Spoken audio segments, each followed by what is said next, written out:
There was movement at the station, for the word had passed around that the colt from old Regret had got away, and had joined the wild bush horses. He was worth £1,000, so all the cracks had gathered to the fray. All the tried and noted riders from the stations near and far had mustered at the homestead overnight, for the bushmen love hard riding where the wild bush horses are, and the stock horse snuffs the battle with delight. There was Harrison, who made his pile when Patton won the cup, the old man with his hair as white as snow, but few could ride beside him when his blood was fairly up. He would go wherever horse and man could go. And Clancy of the Overflow came down to lend a hand. No better horseman never held the reins, for never horse could throw him while the saddle girths would stand. He learned to ride while droving on the plains. And one was there, a stripling on a small and weedy beast. He was something like a racehorse undersized, with a touch of team or pony, 3 parts thoroughbred at least, and such as are by mountain horsemen prized. He was hard and tough and wiry, just the sort that won't say die. There was courage in his quick and patient tread, and he bore the badge of gameness in his bright and fiery eye, and the proud and lofty carriage of his head. But still so slight and weedy, one would doubt his power to stay, and the old man said that horse will never do. For a long, a tiring gallop, lad, you'd better stop away. Those hills are far too rough for such as you. So he waited, sad and wistful, only Clancy stood his friend. I think we ought to let him come, he said. I warrant he'll be with us when he's wanted at the end, for both his horse and he are mountain bred. He hails from Snowy River up by Kosciuszko's side, where the hills are twice as steep and twice as rough, where a horse's hoofs strike firelight from the flint stones every stride. The man that holds his own is good enough. And the Snowy River riders on the mountains make their home, where the river runs those giant hills between. I have seen full many horsemen since I first commenced to roam, but no way yet such horsemen have I seen. So he went, they found the horses by the big mimosa clump. They raced away towards the mountain's brow, and the old man gave his orders, boys, go at them from the jump. No use to try for fancy riding now. And Clancy, you must wheel them, try and wheel them to the right.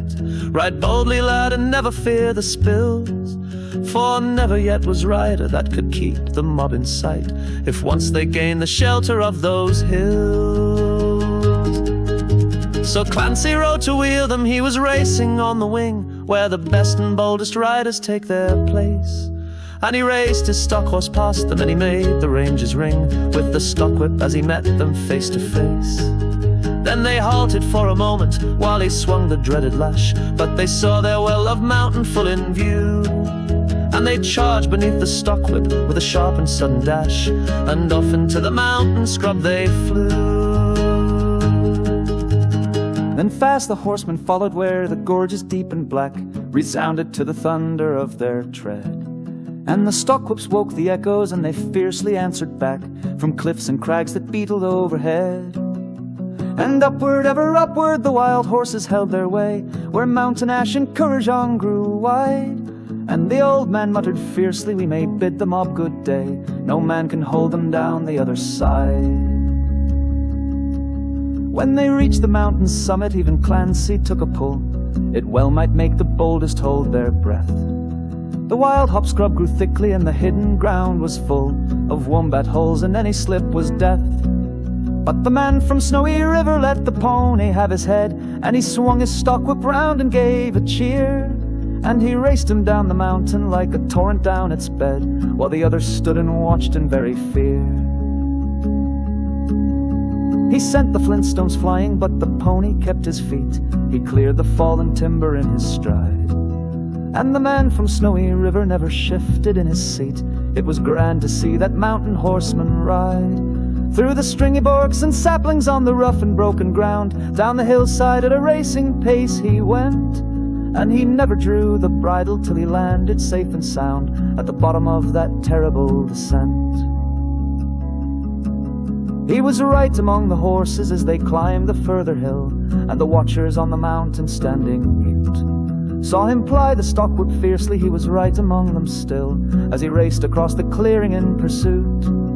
Then they lost him for a moment where two mountain gullies met in the ranges, but a final glimpse reveals on a dim and distant hillside the wild horses racing yet, with the man from Snowy River at their heels.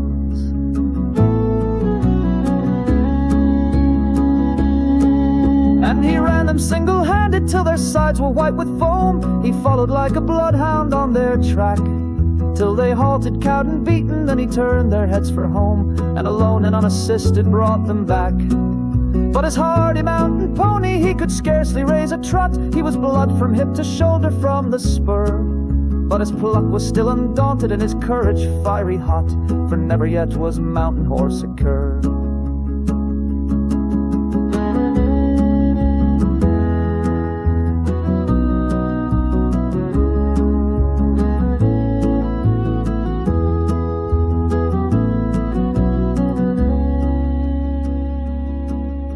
And down by Kosciuszko, where the pine-clad ridges raise their torn and rugged battlements on high, where the air is clear as crystal and the white stars fairly blaze at midnight in the cold and frosty sky, and where around the overflow the reed beds sweep and sway to the breezes and the rolling plains are wide, the man from Snowy River is a household word today, and the stockmen tell the story of his ride.